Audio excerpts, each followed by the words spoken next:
sit here before you as a being of love, in light,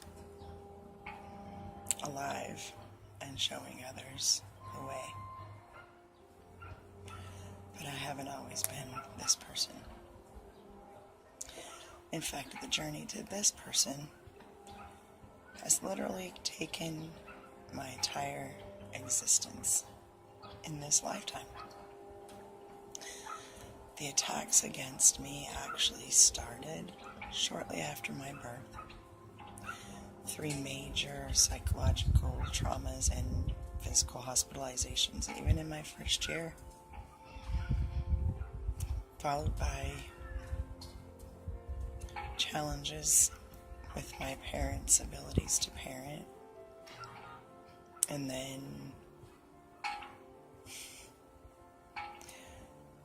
childhood sexual assault as a preschooler,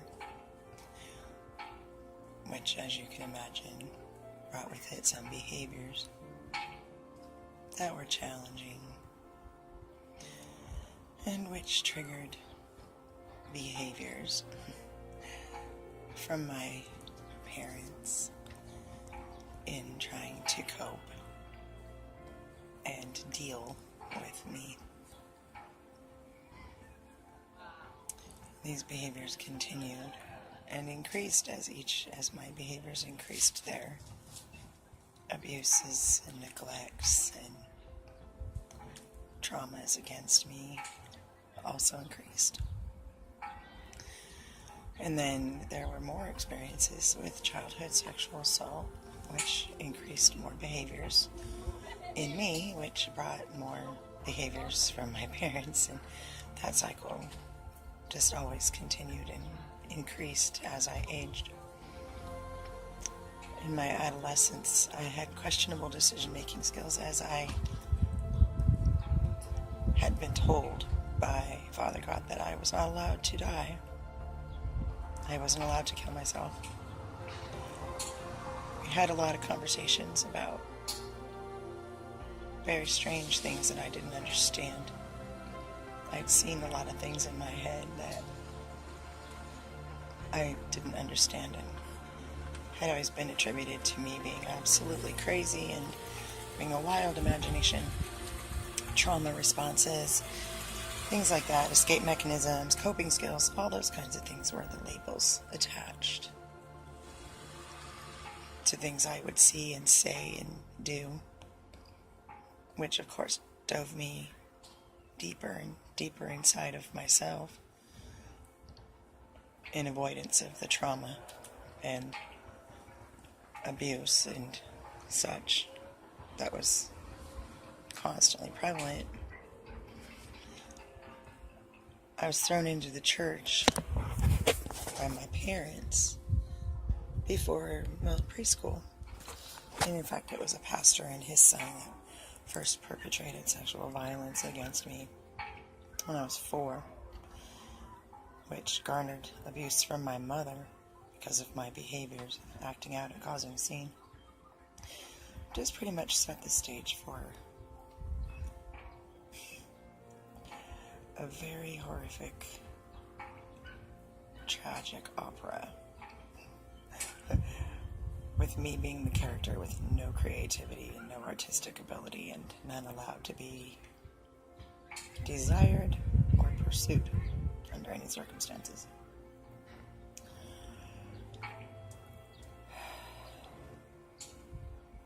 There's so much. So much.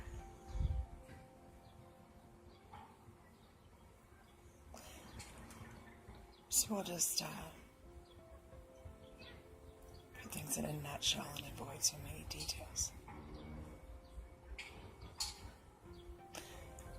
I've experienced physical abuse, emotional abuse, psychological abuse, and religious abuse. I have survived emotional neglect.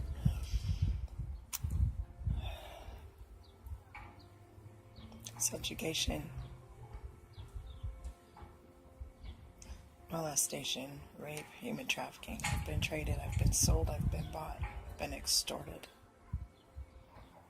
been coerced, I've been manipulated, I've been demanded upon, I've been put upon,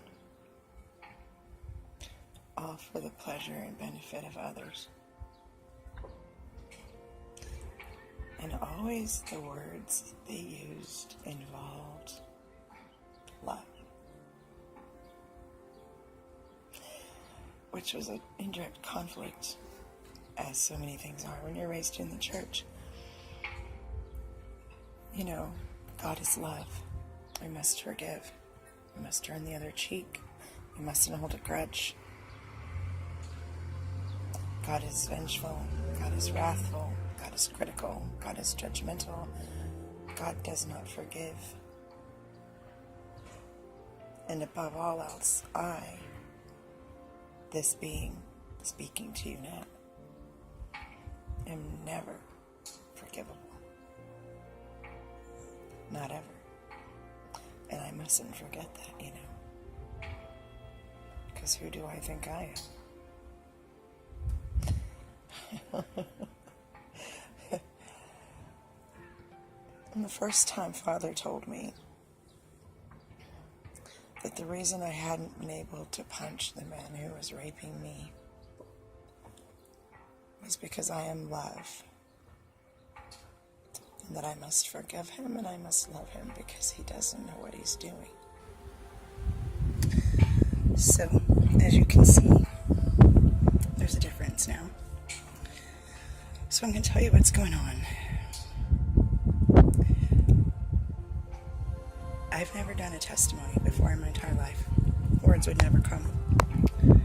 And from the moment I started conceiving of maybe doing this, distractions unlike the which I had ever experienced started coming forward. And I recognized what was going on and remained focused. And I started trying to make these videos. And they keep shutting off. In the middle of talking, sounds, things going by, having to stop and start. And then the battery on my phone died late last night. And it would not charge. I woke up this morning, still no battery, nothing. And so there was some prayer that went on, and of course now the phone's charging and everything's working just fine. But what came to me through all of this is that this is an attack. It's not an attack like I'm accustomed to, but it's an attack the likes of which I've heard about. I learned a couple of things very young in my life. One of them is a punch isn't always physical, but it can still knock you off your feet and take your wind out of you. And another one is that you step into the punch, shortens up its power range. You have a better chance of staying on your feet, staying in the fight. And that's what I'm about to do. We are going to do a power shift on these attacks. The attacks won't stop, but what I can do about it is minimize their power. So, I'm headed off to some wonderful places where I have ultimate control of my emotions and the energy back up to keep me standing. And I'll be back in a minute to finish telling you, well, a little tiny bit about love, life, and being a lighthouse and a beacon of darkness. A beacon of light in the darkness. Well, see, now, tongue-tied. There's a punch for you. Didn't see that one coming. Be back in a few. So I've got some missing segments of video that I'm supposed to fill in the gaps. So the video cut off as I was about to say, I vomited everywhere. It's roughed right out for seemingly no reason to those around me. But that was my physical response to my assignment in that moment. I had to forgive and I had to love.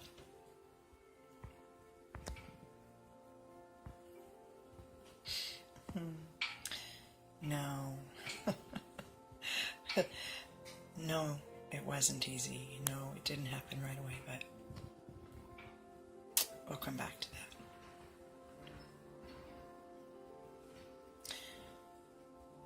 I went through a series of relationships in which I was very much in love. And they very much loved my love, but not my person. Each brought their own difficulties, and each brought their own lessons and their own blessings. And to this day,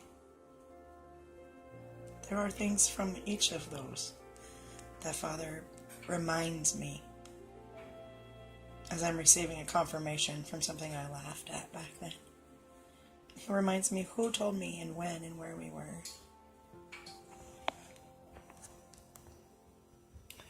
So even those had a reason. But ultimately, my need to maintain a separation from the home of my parents led me to yet another man.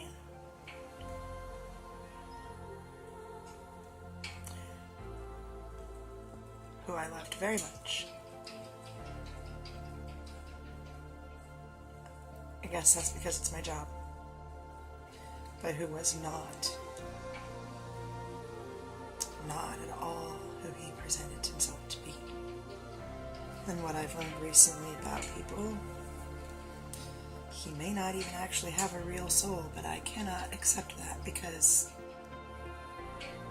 well, that's in another segment. I just need to make up for the gaps. I'm not supposed to add anything. Okay, so this is where we're going to pick this up. It's less distracting if I'm not looking at my own face. I can take off my shoes. This is not comfortable this way. Anyway, so there's technology problems. Videos are freezing up and uploads are messed up. And I'm not sure where we're at. And since it's not my words anyway, it doesn't really matter, does it? So I think ended up involved with this man who was not as he seemed. And because he had all kinds of information about who I was and knew my family and everybody I cared about, because I made incredibly dangerous decisions intended to end my life, and because I had never met an adventure, a substance, or an experience that I declined to try at least once, I was in a very vulnerable position for him to exploit me in every way possible. So I found myself in a human trafficking situation very quickly and very stuck, with very little power, because coercion and extortion, when people know your name and your family, well, sometimes your own safety isn't as important to you as theirs. So that particular relationship resulted in a child.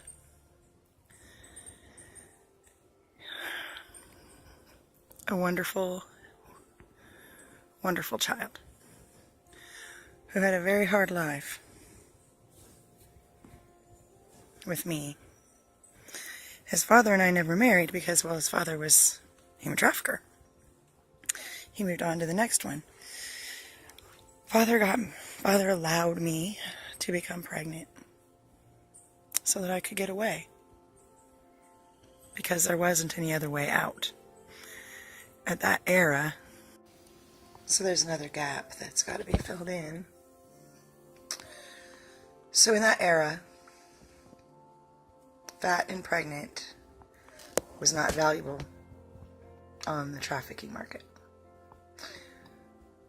So that was my out.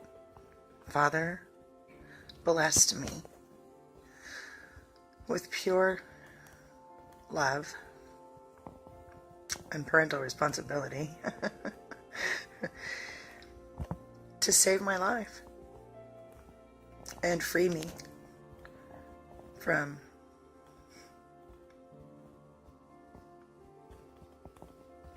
hell. Wow. Yeah. Free me from hell.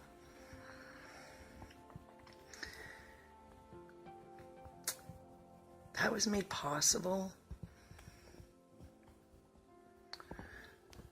because he knew me, knew my name, knew my family, knew my friends, knew my birthday, knew my social security number, my account numbers, my license plate number of my car, where I worked. People often judge strippers,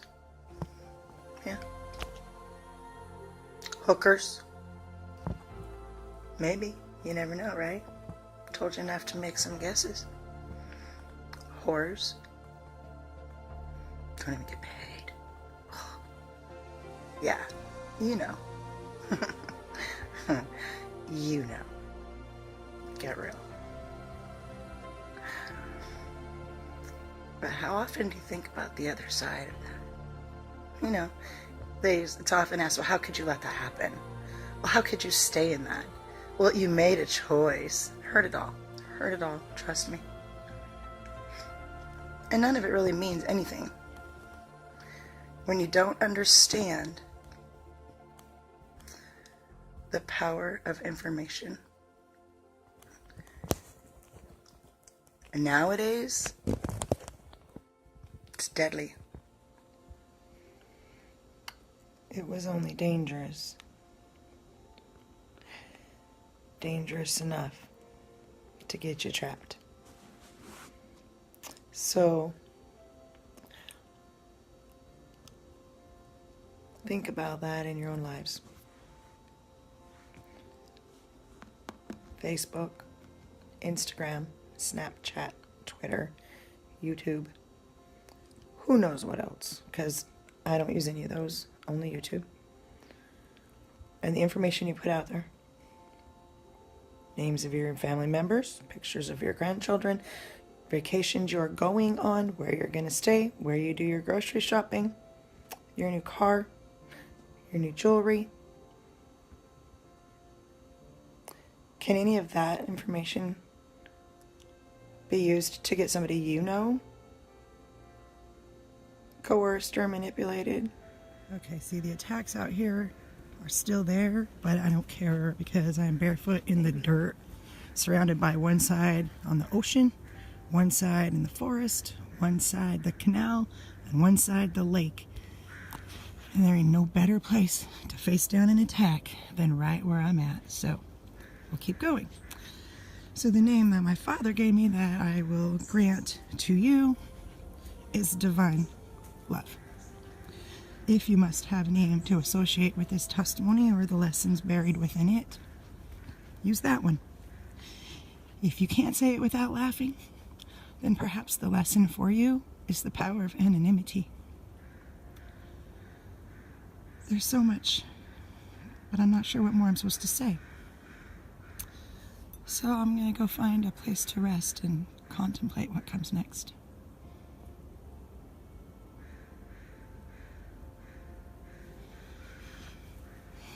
Well, my beautiful son, gift from Father himself, to release me from bondage, slavery, coercion, extortion, being the tool of desire for others, despicable people. That wonderful child was not accepted by the very church my parents had forced me into.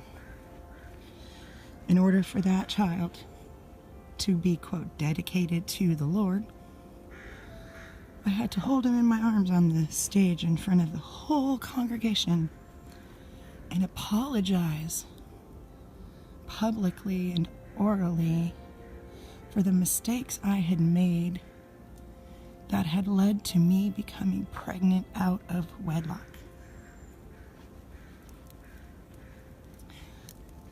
Mind you, that conception was outside of consent, but he was never unloved. Always, he was loved. From the moment I knew to this moment I speak to you, he is loved. And he knows it. But when it came to me in church, well, that was the end of that.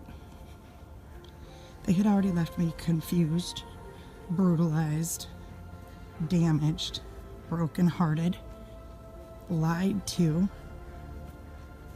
I can't even go on with other things just from my experiences with the modern, secular, apostate church. And I mean it when I say that. My opinions are of no consequence to anybody else, so it doesn't matter to me what you think of them. Those are my experiences. So we fast forward to 2017, and I find that I'm tired of struggling so hard to answer basic, simple questions about myself to people and not even understanding why I can't answer them. I'm like a stranger to myself. I know nothing, really. Don't know what I like, don't know what I don't like, don't know what I want to do, don't know why I'm doing what I'm doing. Nothing. Just like a blank. I think I'm about to be met up on the trailhead. I haven't seen any birds in a long time. Oh, it's something in the tree. Maybe we've got a bird. The sun is scorching everything. I don't know if you've seen the burntness on the wildlife as I've gone through the forest, but we're still alone. It's a creature in the tree. Not sure what kind. We should break up around the corner up here and be along the water. So that was the end of it for me in the church. They could never help me understand anyway. A couple of times I couldn't handle it anymore, and I begged and begged, please, please, just take me from here. And in those times, I now know I was put to sleep of a sort so that I could handle it. But I was never completely gone. And I continued to function out of love, but I didn't understand why, and people thought I was nuts. What do you mean you forgave him? What do you mean you love him after what he did to you? What do you mean you forgave her? What do you mean you love her after all of that? That is the story of my life. I heard that much. So come last year, I was tired of not being able to answer questions about myself and not understanding why I was a stranger to myself. And I was praying for the truth, authenticity, understanding, awareness. I wanted to know what I thought. I wanted to figure out how come I didn't know these things. And I didn't know how to start. So I ended up at a counselor through my work, because I am a counselor. And we have requirements, legal and ethical, about personal care and maintaining our own mental health recovery, or else we are not legally allowed to work. So it's ongoing. We learn and we teach and we do all kinds of things to maintain that recovery. It's mandatory, it's necessary, and it's healthy. So in my first 2 sessions with this counselor, she says, well, I figured it out. You don't know who you are because you were never allowed to develop a sense of self and an identity. You were always trained to be what everybody else wanted you to be at any given time. And you read people very well to be able to figure out what they want from you so that you can provide the safe response. But when you spend your lifetime doing that, you don't necessarily develop a sense of what you want because you always know how to meet other people's needs. And that was very profound to me in that moment because I found it to be true. I was blank. I can be anything for anybody at any time, in any place, with very little preparation. But I can't be me for me because I don't know who that is. And that was the beginning of this journey of understanding truth and authenticity. It started with physical truth here in this world, political stuff, QAnon stuff, conspiracy stuff, things that I've always been interested in, ancient Egypt, ancient Greece, extraterrestrial stuff. But see, I was forbidden to look into astrology and the stars. It was forbidden of me. I was forbidden to want to understand what the signs of birth meant and where they came from. All of those things were considered evil. So I really had no idea what some of the things were that I was seeing.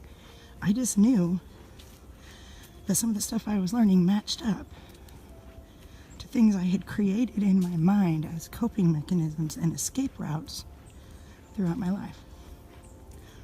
Well, that's what I'd been told I was doing, and that I was crazy and nuts and not to be taken seriously. Never listen to a word I have to say. Which is actually still true to this day, mind you. Outside of work, my clients have a very deep appreciation for me. And that's all that matters, is I'm doing Father's work in the home of the beast. And they have caught my scent, trust me. Pressure is building. And that's okay. This is the canal right here. It's beautiful, peaceful. Lots of animal life. Well, not recently. Not recently. It's been a while. Used to be very full this time of year. Great place for photographers, but not so much now. Not this year. A lot of sunburn going on. So anyway, this adventure to form an identity, know who I am, truth, authenticity, understanding. Through that, I ended up with a couple of situations I didn't understand why I had agreed to participate in them. And they had gone completely contrary to what I'd been led to believe. Became not only mental health psychological triggers, but safety concerns. Couldn't possibly understand why. So anyway, this adventure to form an identity, know who I am, truth, authenticity, understanding. Through that, I ended up with a couple of situations I didn't understand why I had agreed to participate in them. And they had gone completely contrary to what I'd been led to believe. Became not only mental health psychological triggers, but safety concerns. Couldn't possibly understand why I was in that position, but I knew I was. Well, I found out that was the person who reminded me of my appreciation for Anonymous. And I went searching for Anonymous. Back then I still had Facebook. Not for long. I gave up Facebook probably November, something like that. I started getting censored and started having all kinds of evil attacks and problems. And at that point I remembered the power of a name and etc. and I shut it off. Father said, nope, it's having a negative impact on you. It's emotionally unbalancing me. And there have been a few inquiries of him since as to going back, but the answer is consistently no. There is no need for Facebook in my life. And I'm good with that, actually. I don't miss it too much anymore. I remember that tree right there. I was here a couple weeks ago. That thing was full and beautiful and green. It's an evergreen tree, mind you. Those are brown dead needles on an evergreen tree. How you like them apples? Well, in this case, dead pine cones. But it is what it is. You know, there ain't nothing wrong with the sun. Everything's just fine. Nothing to see here, folks. Nothing to see here. Anyway. Okay, Father, where are we going with this? Started looking for the anonymous websites. Shut down my Facebook. Went over to YouTube because that's where I had been following a lot of the garbage that I thought was going to, well, actually, I was right. It did lead to my awakening. It just wasn't through that I was awakened. Started following the YouTube channels for Anonymous and some other stuff. And then I remembered more about who I used to be before I had Father put me to sleep one time too many, because I just couldn't handle it anymore. I couldn't handle continuing to be love and hand out love and progress in love and receive back such ugly torture and torment and abuse and pain. I didn't know anything. Nothing. I just knew that this is what I was supposed to do, and it sucked. And I just couldn't handle it anymore. So, wow, this is hard. So I remembered started to remember some of the things about who I had used to be, briefly, for a period of time. And that's when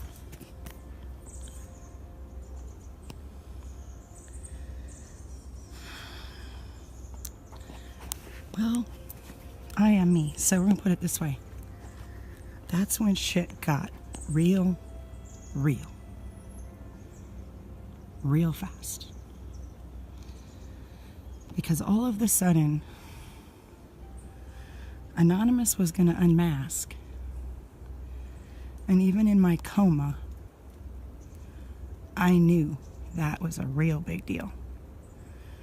I had already seen every video that this particular Anonymous channel had put out, and they resonated and screamed through my body so loudly. I was mesmerized by the words. So the fact that the mask was coming off, I was a little disappointed, I must say. I appreciate the power of anonymity very much. But I came to understand and learn, so the disappointment was gone. And respect and pride in the strength of another brother built. And it still builds. With every lesson learned, it builds. I heard that first unmasked video and I was shaking.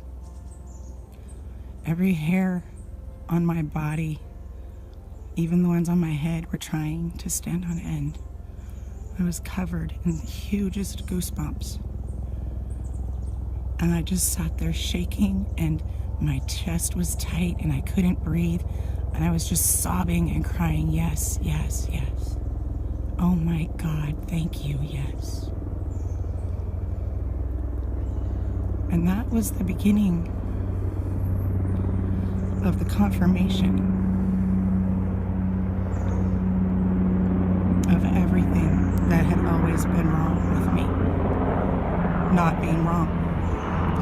That was the confirmation that it's okay to love people, but other people say you should hate and abhor because of the things they've committed against you.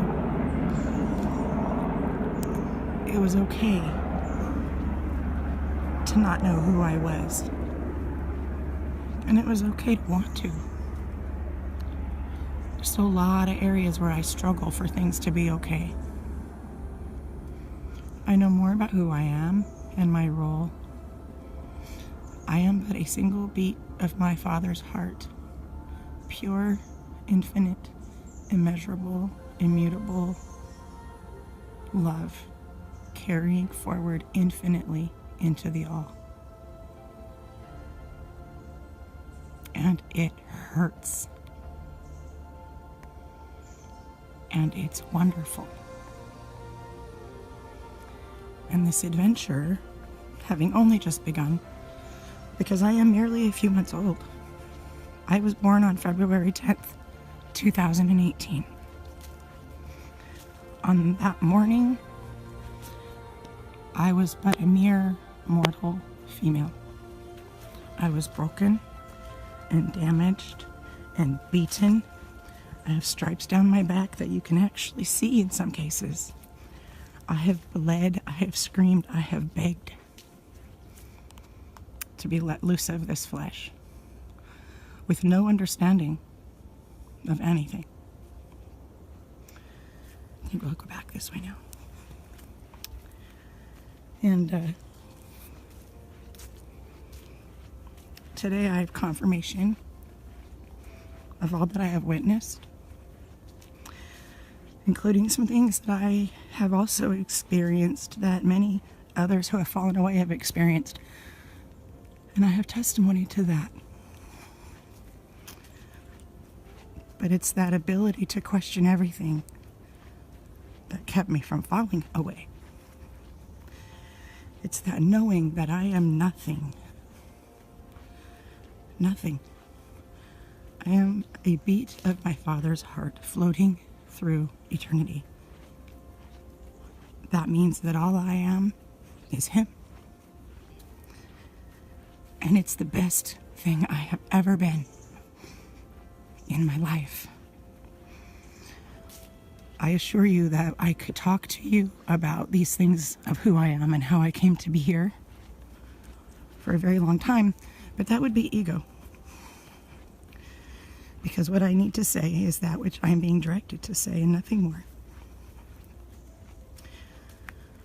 I have survived and endured, developed skills and strengths, resiliencies, perspectives, and an infinite ability to forgive and love.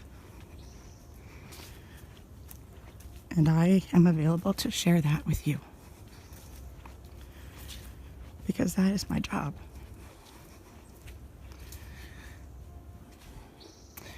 There may be more, but right now He says we break. I need to just enjoy this place without technology in my way. I suspect I'll be back, brothers and sisters. I'm supposed to say some things about forgiveness.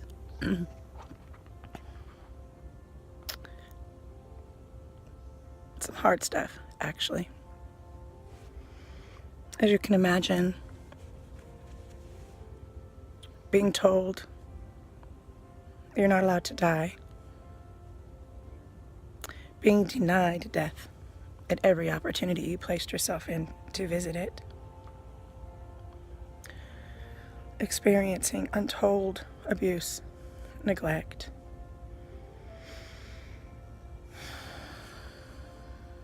violence from very young ages forward until almost 40. Repeated sexual assaults. So as you can imagine, being told I have to forgive and love every single one of those violators who never once saw even one single moment of justice. Oh yeah, the first time Father told me that, I vomited everywhere. What I didn't want to tell you was that I lied. I lied to him, right to his eye. I have, Father. I have. I love that. Lied to myself, right into my own heart. I did it, I got this. I forgive him. Tried to convince myself that I really had, that I truly understood, and I did. But I couldn't figure out why I was getting short-tempered and my attitude was changing, and it was easier to say mean things to people, and I was having vengeful thoughts. Just all of a sudden. Again. And just because I lie to him doesn't mean that he believes me. Oh, come now, we all know better than that. So I lied to him. I'm not going to lie to you. I did. I lied to him. And I denied, and I tried, and I failed. That very first one, that was so hard. And back then, I did not know anything that I know now. I just knew that hatred physically hurts my body to the core. And that pain was far more unbearable than the pain that they had put upon me.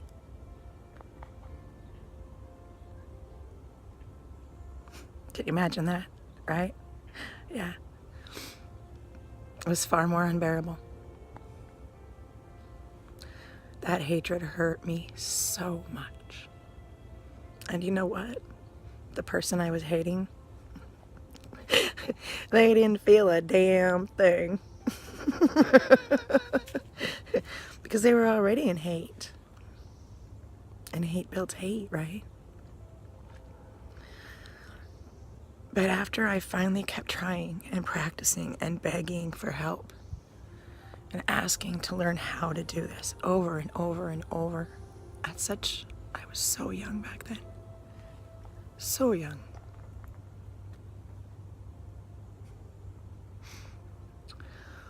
But once I managed to do it, truly, honestly, in my heart, in truth, with no lie wrapped up in it, managed to forgive, and then managed to not hate, and then managed to understand. I do not know how I learned that, because I was not the person then that I am now. And eventually get to that place where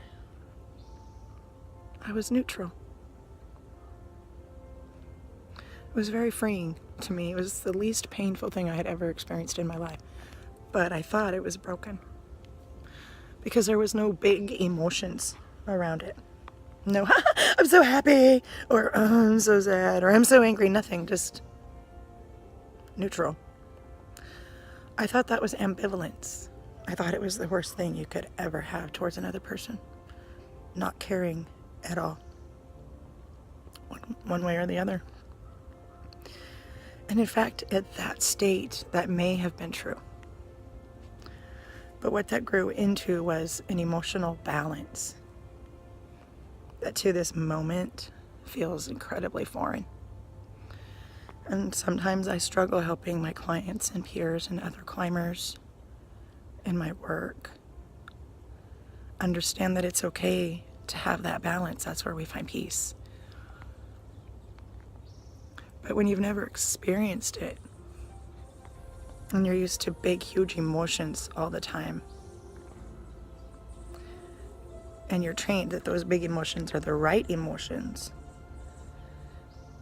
it's a very foreign and uncomfortable place to be in balance.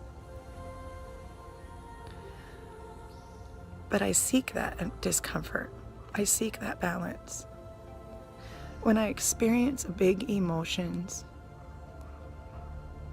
I now know I'm experiencing an attack, because big emotions are not balanced.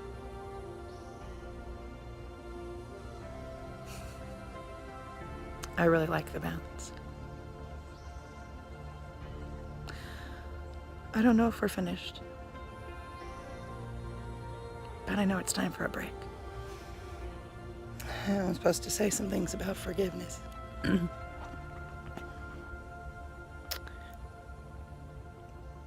hard stuff, actually. As you can imagine, being told you're not allowed to die, being denied death at every opportunity you placed yourself in to visit it, experiencing untold abuse, neglect,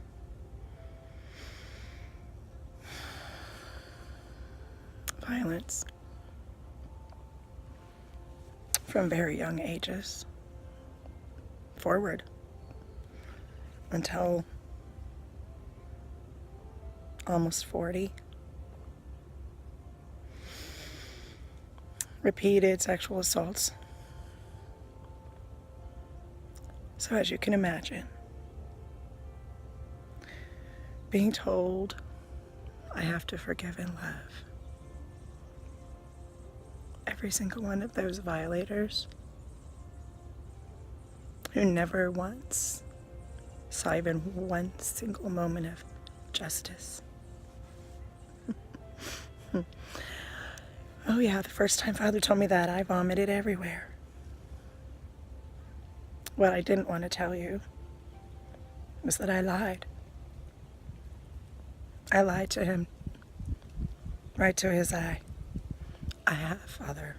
I have. I love them. Lied to myself, right into my own heart. I did it. I got this. I forgive him. Tried to convince myself that I really had, that I truly understood, and I did.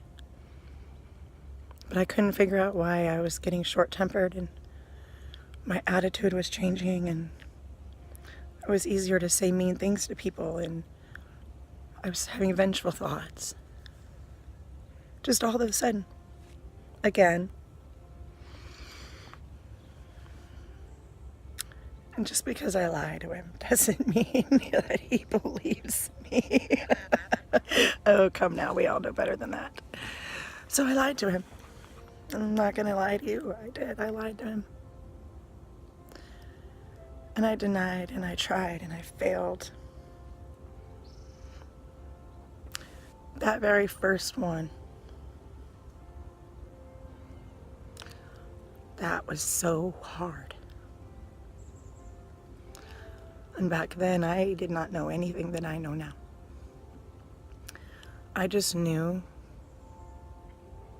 that hatred physically hurts my body to the core. And that pain was far more unbearable than the pain that they had put upon me.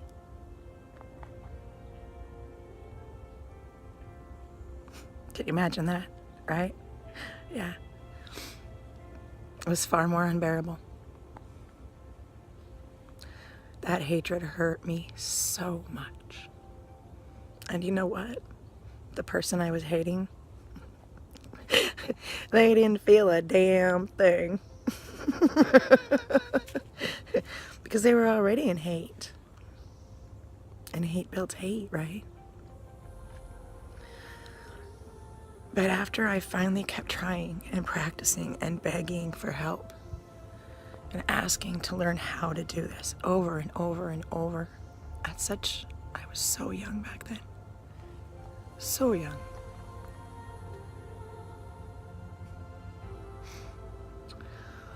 But once I managed to do it, truly, honestly, in my heart, in truth, with no lie wrapped up in it, managed to forgive, and then managed to not hate, and then managed to understand. I do not know how I learned that, because I was not the person then that I am now. And eventually get to that place where I was neutral. It was very freeing to me. It was the least painful thing I had ever experienced in my life. But I thought it was broken because there was no big emotions around it.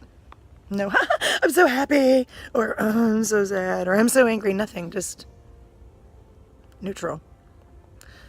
I thought that was ambivalence. I thought it was the worst thing you could ever have towards another person. Not caring at all. One way or the other. And in fact, at that state, that may have been true. But what that grew into was an emotional balance that to this moment feels incredibly foreign. And sometimes I struggle helping my clients and peers and other climbers in my work understand that it's okay to have that balance. That's where we find peace. But when you've never experienced it, and you're used to big, huge emotions all the time, and you're trained that those big emotions are the right emotions, it's a very foreign and uncomfortable place to be in balance. But I seek that discomfort. I seek that balance. When I experience big emotions, I now know I'm experiencing an attack because big emotions are not balance.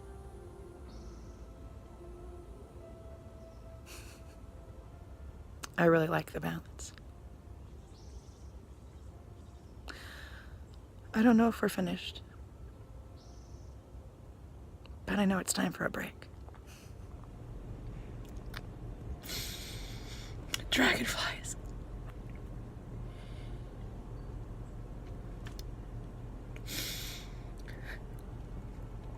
He always treats me with dragonflies.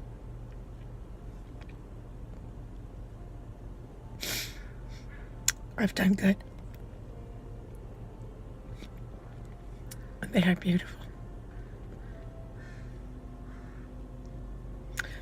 Blessings, family. From me to you.